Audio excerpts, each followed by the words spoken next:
Hello everyone, आज की class BPSC teacher 3.0 और क्षमता परीक्षा 2024 के लिए लैंग्वेज पेपर क्वेश्चन को आज कवर करेंगे। जो आपके एग्जाम में 30 नंबर के सवाल पूछे जाते हैं और इसमें आपके प्रीवियस ईयर क्वेश्चन और आपके नए क्वेश्चन को शामिल किया गया है, जो आपके एग्जाम के लिए काफ़ी ज़्यादा क्रूशियल होगा और आपकी तैयारी में काफ़ी मदद करेगा।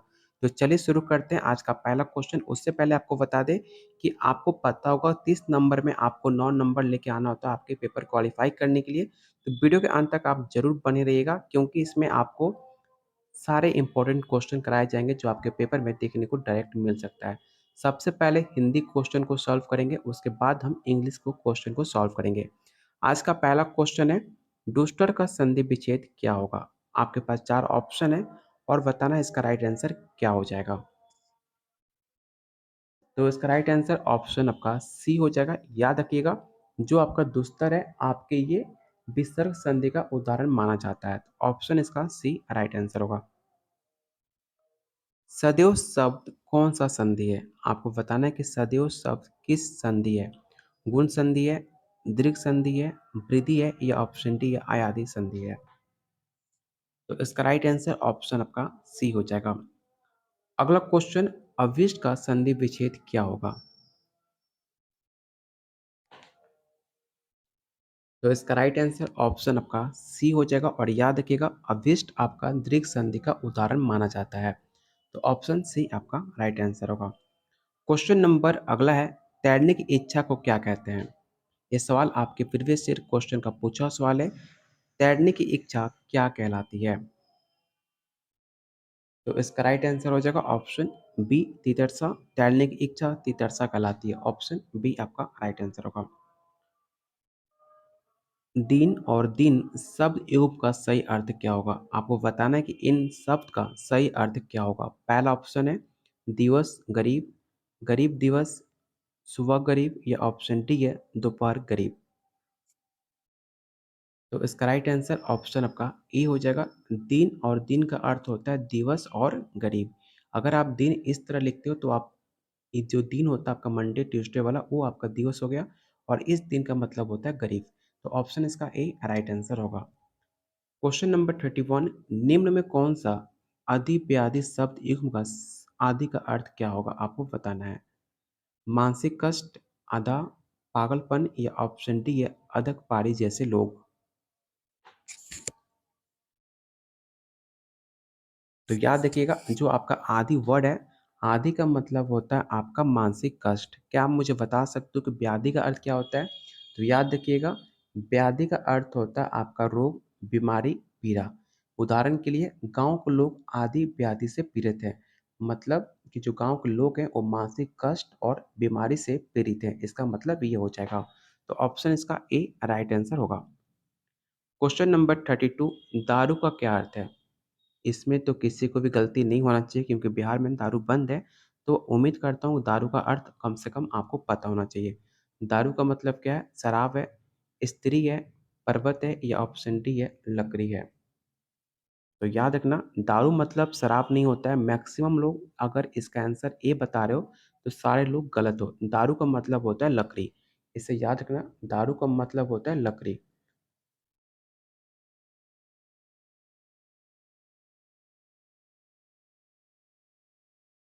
क्वेश्चन नंबर 33, प्रमथ स्वेच्छाचारी का अर्थ क्या होगा?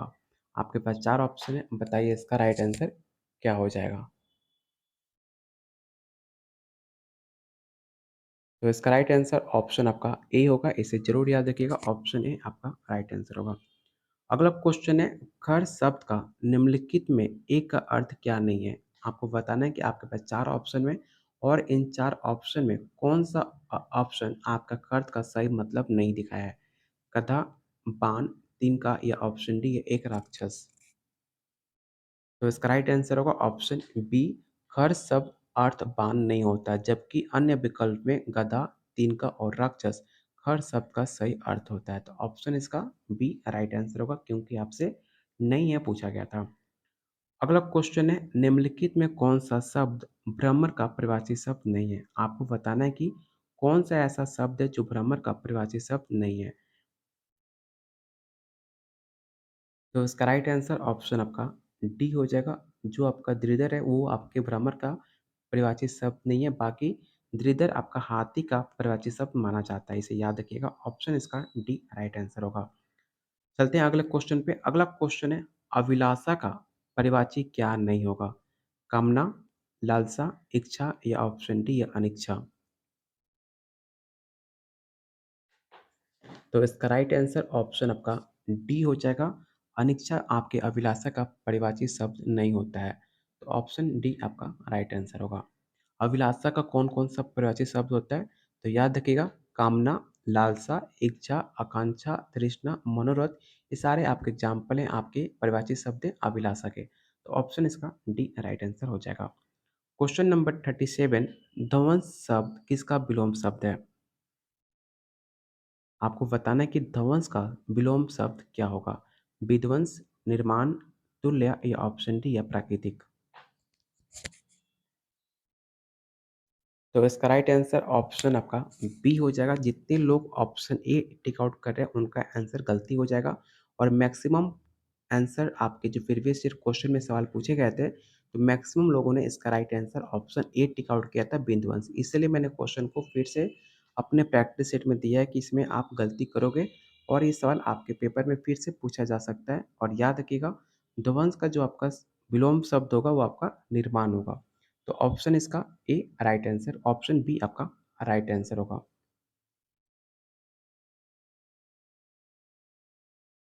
अगला क्वेश्चन है, ज्येष्ठ मास में निर्जला एकादशी के व्रत बहुत ही कठिन होता है। रेखांकित शब्द का विलोम क्या होगा? यहाँ पर आपको बताना है कि जो सेंटेंस दिया गया है और सेंटेंस में जिस शब्द के नीचे अंडरलाइन किया गया है ज्येष्ठ, उसका विलोम शब्द क्या होगा आपको बताना है।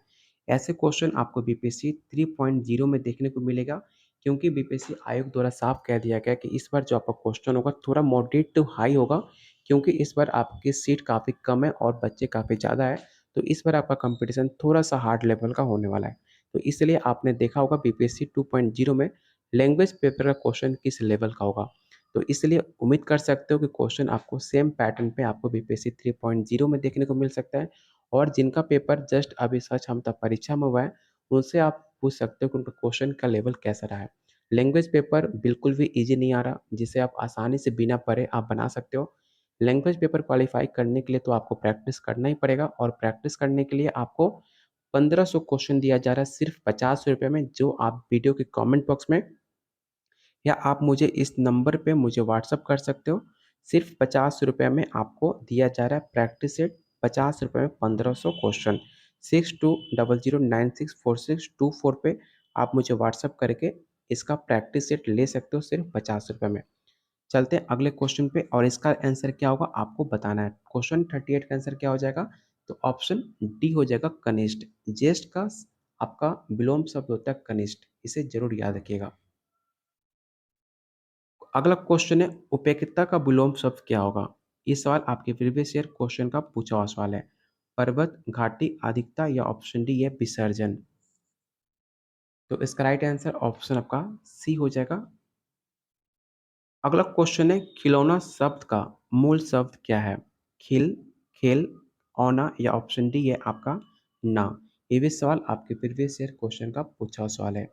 दिए गए शब्दों में खिलौना शब्द का मूल शब्द खेल होता है, इसे भी याद रखिएगा। ऑप्शन बी आपका राइट आंसर होगा। अगला क्वेश्चन है, संग्राम में उपसर्ग कौन सा है? सन, सम, स या ऑप्शन डी है सत? संग्राम में उपसर्ग क्या होगा आपको बताना है। तो इसका राइट आंसर ऑप्शन आपका बी हो जाएगा। अगला क्वेश्चन सेम पैटर्न पे सवाल पूछा गया है, अध्यक्ष में कौन सा उपसर्ग है? ये सवाल आपके प्रीवियस ईयर क्वेश्चन का पूछा हुआ सवाल है, और इसका राइट आंसर ऑप्शन आपका ए हो जाएगा। इसमें बहुत बच्चे ने गलती किया था। याद रखिएगा, अध्यक्ष में आदि उपसर्ग आपके निर्मित शब्द से बना हुआ है। ऐसे शब्दांश जो किसी शब्द के पहले या आदि में जुड़कर उनके अर्थ में परिवर्तन ला देता है, उसे उपसर्ग कहते हैं। बहुत लोग को उपसर्ग डिफिनेशन नहीं पता होता कि उपसर्ग किसे कहते हैं। तो उनको याद रखिएगा, ऐसे शब्दांश जो किसी शब्द के पहले या आदि में जुड़कर उनके अर्थ में परिवर्तन ला देना उपसर्ग कहलाता है। तो इसका राइट आंसर क्या होगा? तो ऑप्शन ए हो जाएगा। अगला क्वेश्चन है, तौलिया किस भाषा का शब्द है? ये सवाल आपके प्रीवियस ईयर क्वेश्चन का पूछा हुआ सवाल है। पहला ऑप्शन है तुर्की, पुर्तगाली, हिंदी या ऑप्शन डी है उर्दू। तो याद रखिएगा तौलिया शब्द आपका पुर्तगाली भाषा का शब्द है, तो ऑप्शन बी आपका राइट आंसर होगा। अगला क्वेश्चन है निम्नलिखित में तद्भव शब्द छाटिए। आपके पास 4 ऑप्शन है, आपको बताना है कि इनमें 4 ऑप्शन में कौन सा तद्भव शब्द है। कपूर, पक्ष, मयूर या ऑप्शन डी है मानसिक। तो इसका राइट आंसर क्या होगा, तो ऑप्शन ए हो जाएगा कपूर आपका तद्भव शब्द है। क्या आप मुझे बता सकते हो कि कपूर का तत्सम शब्द क्या होता है। तो याद रखना तत्सम शब्द आपके कपूर का कपूर ऐसा लिखा जाता है आपके तत्सम शब्द में, तद्भव में ऐसा लिखा जाता है और तत्सम शब्द में आपका कर्पूर ऐसा लिखा जाता है। तो ऑप्शन इसका ए राइट आंसर हो जाएगा। अगला क्वेश्चन आपको बताना है कि इन 4 ऑप्शन में कौन सा ऐसा शब्द है जो आपका तद्भव नहीं है। दांत, अधर, आंख या ऑप्शन डी है कान। तो इसका राइट आंसर ऑप्शन आपका बी हो जाएगा। अधर जो है आपका तद्भव शब्द नहीं है बल्कि ये तत्सम शब्द है और बाकी आपके टोटल जो भी आपके ऑप्शन दिए गए हैं सारे आपके तत्सम शब्द माने जाते हैं। तो ऑप्शन इसका बी राइट आंसर होगा। अगला क्वेश्चन काफ़ी इंटरेस्टिंग है और हिंदी का लास्ट क्वेश्चन है क्योंकि हमने ये हिंदी का क्वेश्चन नंबर 20 है। इसके बाद हम 10 क्वेश्चन इंग्लिश का करेंगे। तो आपको बताना है कि लिंग की दृष्टि से एक युग्म सूद है। आपके पास 4 ऑप्शन है और बताना है कि लिंग की दृष्टि से कौन सा शब्द आपका सूद है।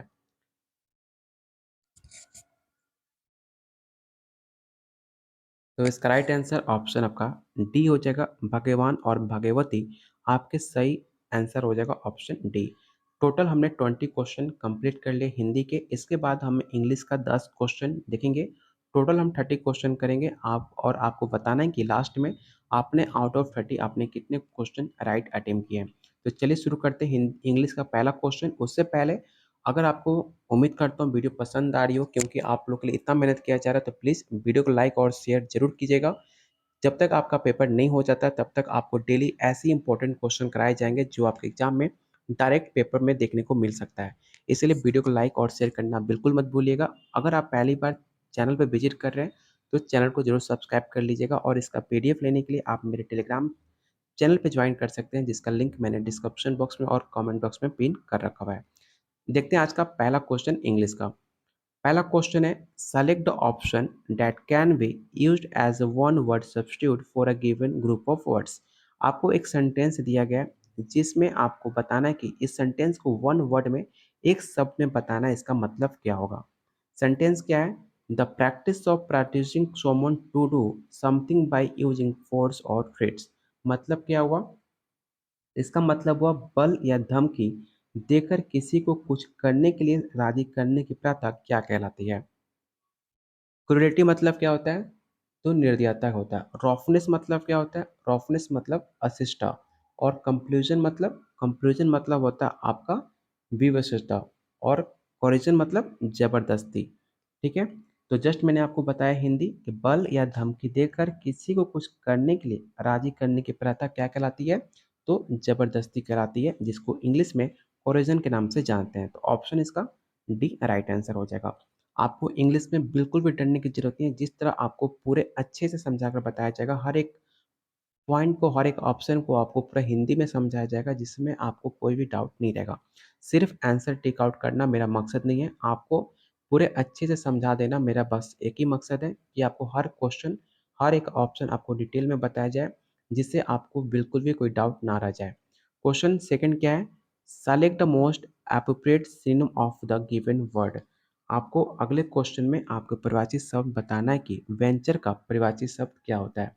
वेंचर मतलब क्या होता है, जोखिम उठाना, और बताना है कि आपको जोखिम उठाना का परिभाषित शब्द क्या होगा। पहला ऑप्शन है प्रोटेक्ट। प्रोटेक्ट मतलब क्या होता है, रक्षा करना। और नेग्लेक्ट मतलब क्या होता है, अपेक्षा। और गार्ड मतलब क्या होता है, तो आपके रक्षक। और अटेम मतलब क्या होता है, अटेम मतलब होता है प्रयास। तो जोखिम उठाना परिभाषित शब्द क्या होगा, तो आपको प्रयास करना। जो जोखिम उठाते हैं, जो प्रयास करते हैं वो अपने लाइफ में सक्सेस होते हैं। अगर आप इंग्लिश समझने की और इंग्लिश क्वेश्चन को सॉल्व करने के प्रयास कर रहे हैं तो आप बिल्कुल सफल हो जाओगे। तो इसका राइट आंसर क्या होगा, तो ऑप्शन सी आपका राइट आंसर होगा। क्योंकि आपको लैंग्वेज पेपर में क्वेश्चन 30 पूछे जाएंगे, जिसमें से आपका 21 से 22 क्वेश्चन आपके हिंदी के रहेंगे और 8 क्वेश्चन आपके इंग्लिश के रहेंगे, जिसमें से आपको 9 नंबर लेकर क्वालिफाई करना होगा, तभी जाकर आपका मेन सब्जेक्ट पेपर चेक होगा। थर्ड क्वेश्चन क्या है? Select the most appropriate option that can substitute the underline segment in the given sentence. आपको एक सेंटेंस दिया गया और सेंटेंस के अंदर आपको एक अंडरलाइन किया गया है। आपको बताना है कि if there is no need to substitute it, select no substitution required. एक सेंटेंस दिया गया है जिसके अंदर अंडरलाइन किया गया है। अगर आपको लगता है कि जिस सेंटेंस के अंदर अंडरलाइन किया गया है, अगर उसमें कोई गलती है, तो आपको बताना है कि इन ऑप्शन में कौन-सा ऑप्शन इसको चेंज करेगा। अगर आपको लगता है कि सेंटेंस बिल्कुल सही है, तो आप ऑप्शन बी चुन सकते हो, नो सब्स्टिट्यूशन रिक्वायर्ड, मतलब कोई भी सुधार की ज़रूरत नहीं है। सेंटेंस क्या है? This exercise are quite easier to do, मतलब क्या हुआ? इस एक्सरसाइज को करना काफ़ी आसान है। तो आपको बताना है इसका राइट आंसर क्या हो जाएगा। तो इसका राइट आंसर होगा ऑप्शन ए। इसमें आपका जो आर वर्ड यूज़ किया गया है वो आपका प्लूरल यूज़ किया गया है, जबकि आपके दिस में इस का प्रयोग किया जाता है। अगर आप बचपन से पढ़ते आ रहे हो कि दिस और डैट के साथ आपका सिंगल वर्ड यूज़ किया जाता है, जिसके साथ हम हमेशा से पढ़ते आ रहे हैं, दिस इज। ऐसे क्वेश्चन आपको एग्जाम में पूछे गए थे और आप इजीली कंफ्यूज हो सकते हो। इसलिए मैं आपको अच्छे से डिटेल करके समझा रहा हूँ, जिससे आपके एक भी क्वेश्चन डाउट में ना रहे। हमेशा हम बचपन से पढ़ते आ रहे हैं कि दिस और डैट के साथ इज का प्रयोग किया जाता है, लेकिन आपको इसमें आर का प्रयोग किया गया है, इसलिए इसमें एरर है। इसका सही सेंटेंस क्या होगा? This exercise is quite easy to do. तो ऑप्शन इसका ए राइट आंसर हो जाएगा। उम्मीद करता हूँ आपको मेरी बात समझ आ चुकी होगी। अगला क्वेश्चन आपको बताना है कि बोल्ड का विलोम शब्द क्या होगा। बोल्ड मतलब क्या होता है? तो बोल्ड मतलब होता है आपका साहसी। बोल्ड मतलब साहसी, तो आपको बताना है कि साहसी का विलोम शब्द क्या होगा। ठीक है। टाइड मतलब क्या होता है? थका हुआ। सॉफ्ट मतलब क्या हुआ? मुलायम। और हर्ष मतलब क्या हुआ? काफ़ी हर्ष हो, काफ़ी कठोर दिल के हो। तो और टिमिड मतलब क्या होता है? टिमिड मतलब होता है डरपोक। तो साहसी का मतलब क्या हुआ? साहसी का उल्टा क्या हुआ? डरपोक। तो इसका राइट आंसर क्या हो जाएगा? ऑप्शन ए हो जाएगा। Question number 5. Select the option that can be used as a one word substitute for the given group of words. फिर से आपको एक सेंटेंस दिया गया, उसको वन वर्ड में आपको बताना है इसका राइट आंसर क्या हो जाएगा। सेंटेंस क्या है? Something that is quickly and easily set on fire and burn. मतलब क्या हुआ? कोई ऐसी चीज जो जल्दी और आसानी से आग लगाकर जला दी जाती है, उसे क्या कहते हैं? ठीक है, आपको बताना है इसका राइट आंसर क्या हो जाएगा। पहला ऑप्शन है आपका स्कोर। स्कोर मतलब क्या होता है? आपका सूखा हुआ। याद रखना, स्कोर मतलब होता है सूखा हुआ। और चैट मतलब क्या होता है? जला हुआ। ठीक है। और ब्लैक एंड मतलब क्या होता है? ब्लैक एंड मतलब होता है काला। और इनफ्लैमेबल मतलब होता है, इनफ्लैमेबल मतलब होता है आपका ज्वलनशील। तो इसका राइट आंसर क्या हो जाएगा? ऑप्शन डी हो जाएगा, ज्वलनशील। अगला क्वेश्चन आपको बताना है कि हिंड्रेस का विलोम शब्द क्या होता है। हिंड्रेंस मतलब क्या होता है? हिंड्रेंस मतलब होता है बाधा। किसी भी चीज़ में बाधा हिंड्रेंस कहलाता है। ठीक है। एडवांटेज मतलब क्या होता है? एडवांटेज मतलब फ़ायदा। तो हिंड्रेंस मतलब बाधा और बाधा का उल्टा क्या हुआ? फ़ायदा। ठीक है। तो इसका राइट आंसर क्या हो जाएगा? Option A. लेकिन सिर्फ आपको आंसर मुझे नहीं बताना है, बाकी आपको सारे ऑप्शन को क्लियर भी करना है। तो डिटेन मतलब क्या होता है? डिटेन मतलब होता है हतोत्साहित करने वाला। और बैरियर मतलब होता है अवरोध। और हैंडीकैप जो आपने देखा हो किसी हादसे या किसी चीज़ से लंगर होना, अपंगता कहलाता है आपका हैंडीकैप। तो ऑप्शन इसका ए राइट आंसर होगा। Question number 7। Select the most appropriate meaning of the given idiom. आपको एक सेंटेंस दिया गया है, आपको बताना है इसका राइट आंसर क्या होगा। सेंटेंस क्या है? A fine state of affairs. इसका हिंदी क्या हुआ? अच्छी सिचुएशन में आप हो। तो आपको बताना है इसका राइट आंसर क्या हो जाएगा। तो इसका राइट आंसर होगा option D, N unpleasant situation. ठीक है, ऑप्शन डी आपका राइट आंसर होगा। चलते हैं क्वेश्चन नंबर 8।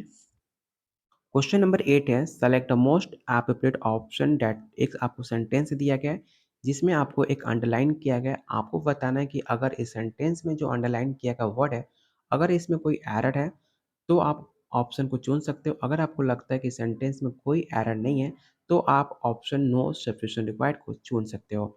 सेंटेंस क्या है? Some people can only cope with problem by shutting them out of mind. इसका मतलब क्या हुआ? कुछ लोग समस्याओं को सामना केवल उन्हें दिमाग से निकाल कर ही कर सकते हैं। तो आपको बताना है इसमें कोई एरर है कि नहीं है। चलिए इसका ऑप्शन देख लेते हैं। तो ऑप्शन है out of mind, out of his mind, out of their mind या नो सफिशिएंट रिक्वायर्ड। तो इसका राइट आंसर होगा option C, out of their minds. Option C आपका राइट आंसर होगा। क्वेश्चन नंबर 9 सेम पैटर्न पे आपको सवाल पूछा गया है और आपको बताना है कि इसका राइट आंसर क्या हो जाएगा। क्वेश्चन क्या है? ऑप्शन टेंस क्या है? The river overflow it banks and floated the village. Hindi क्या हुआ? नदी अपने किनारों को पार कर गई और गांव में बाढ़ आ गई। तो आपको बताना है कि इस जो अंडरलाइन किया गया इसमें कोई एरर है कि नहीं है। तो बिल्कुल इसमें एरर है। राइट आंसर क्या होगा? तो ऑप्शन आपका ए हो जाएगा। ओवरफ्लो इट बैंक के स्थान पर ओवरफ्लोड इट्स बैंक होगा, क्योंकि फ्लोडेड का प्रयोग से स्पष्ट है कि वाक्य पास्ट टेंस में है, इसलिए इसीलिए ओवरफ्लोड का प्रयोग किया जाएगा। तो इसका राइट आंसर क्या होगा? तो ऑप्शन ए हो जाएगा। यहाँ पर आप देख रहे हो फ्लोडेड वर्ड यूज किया गया है। जब भी आप किसी भी वर्ड के अंदर लास्ट में ईडी लग जाता है तो सेंटेंस जो आपका वर्ड होता है वो पास्ट टेंस हो जाता है। और फास्ट टेंस के लिए आपकी ओवरफ्लो सिंगल वर्ड है, इसको पास्ट टेंस में जब कन्वर्ट करेंगे तो आपका ओवरफ्लोड हो जाएगा। उम्मीद करता हूँ आपको बात समझ आ रही होगी। इसका राइट आंसर क्या होगा? ऑप्शन ए हो जाएगा। और आज का लास्ट क्वेश्चन इंग्लिश का, select the incorrectly spelled word. आपके पास 4 ऑप्शन है और बताना कि इन 4 ऑप्शन में कौन सा ऑप्शन आपका स्पेलिंग गलत लिखा गया है। गैंगस्टर मतलब क्या होता है? तो आपने बचपन से मूवी देखा होगा गैंगस्टर, जिसका मतलब होता है बदमाश, जो आपको बिल्कुल भी नहीं बनना। गैंगस्टर वर्ड इंग्लिश में काफ़ी सुनने में अच्छा लगता है, लेकिन हिंदी में इसका मतलब होता है बदमाश। ठीक है, तो बदमाश आप बिल्कुल मत बनना। प्रैंकस्टर मतलब क्या होता है? प्रैंक। आजकल देखते होगे आप वीडियो बनता है प्रैंक वीडियो, तो प्रैंक वर्ड से पता चल जाता होगा कि शरारती करना प्रैंकस्टर कहलाता है। और ट्रिकस्टर मतलब ये आपका टिकटॉकर स्टार नहीं है, ये है ट्रिकस्टर। ट्रिकस्टर मतलब होता है चालबाज, और इसी वर्ड से आपका टिकटॉक निकला था। ठीक है, टिकटॉक जो इंडिया में आपका बैन कर दिया गया। और ट्रिकस्टर मतलब क्या होता है? चालबाज इंसान। और फ्रॉडस्टर मतलब क्या होता है? तो इसका स्पेलिंग गलत लिखा गया। फ्रॉडस्टर मतलब होता है धोखाधड़ी इंसान, जिसका स्पेलिंग होता है FRAUDSTER। फ्रॉडस्टर का मतलब होता है फ्रॉड करने वाला। ठीक है, जो आपके साथ फ्रॉड कर गया वो आपका फ्रॉडस्टर कहलाता है। तो ऑप्शन इसका ए राइट आंसर होगा। उम्मीद करता हूँ आपको मजा आया होगा, क्योंकि मैंने आपको हर एक पॉइंट हर एक ऑप्शन को अच्छे से समझाया होगा। जिसको इंग्लिश से डर लगता है उसको इंग्लिश से डर बिल्कुल भी नहीं लगेगा। तो टोटल आपको 30 क्वेश्चन मैंने करा दिए। उम्मीद करता हूँ आपको आउट ऑफ 30 आपका स्कोर क्या रहा है आपको मुझे बताना है। अगर आप किसी भी सब्जेक्ट की तैयारी करें, चाहे 1 2 5 9 10 11 12, हर सब्जेक्ट का प्रैक्टिस सेट नोट्स अवेलेबल है। लेने के लिए आप इस वीडियो के कमेंट बॉक्स में कमेंट कर सकते हो, जो काफ़ी कम रेट में दिया जा रहा है। अगर आपको लैंग्वेज पेपर का प्रैक्टिस सेट चाहिए तो सिर्फ आपको ₹51 में आपको 1500 प्लस आपको क्वेश्चन आंसर और साथ में सॉल्यूशन सहित व्याख्या सहित आपको दिया जा रहा है। लेने के लिए आप मुझे इस नंबर पे व्हाट्सअप कर सकते हैं या इस वीडियो के कमेंट बॉक्स में आप कमेंट कर सकते हैं। और डेली आपको 6 पीएम पे आपको डेली आपको जीके जीएस और करंट अफेयर का वीडियो मिल जाएगा मेरे चैनल पे। और डेली लैंग्वेज का पेपर आपको डेली 5 बजे लैंग्वेज का प्रैक्टिस सेट चलता है, तो डेली मिस मत कीजिएगा। 6 बजे आपके जीके, जीएस और करंट अफेयर, और 5 बजे आपका लैंग्वेज पेपर का क्लास चलता है। और किसी भी सब्जेक्ट से तैयारी करो, 1 टू 5 9 10 11 12 सारे सब्जेक्ट का प्रैक्टिस सेट नोट्स अवेलेबल है काफ़ी कम रेट में। तो लेने के लिए आप मुझे इस नंबर पे व्हाट्सअप कर सकते हैं। तब तक के लिए वीडियो को लाइक और शेयर करना बिल्कुल मत भूलिएगा, क्योंकि आप लोग के लिए इतना मेहनत किया जा रहा है। आपके एग्ज़ाम तक डेली आपको ऐसे इंपॉर्टेंट क्वेश्चन मिलेंगे जो आपके एग्ज़ाम में डायरेक्ट देखने को मिलेगा। और चैनल को पहली बार विजिट कर रहे हैं तो चैनल को ज़रूर सब्सक्राइब कर लीजिएगा।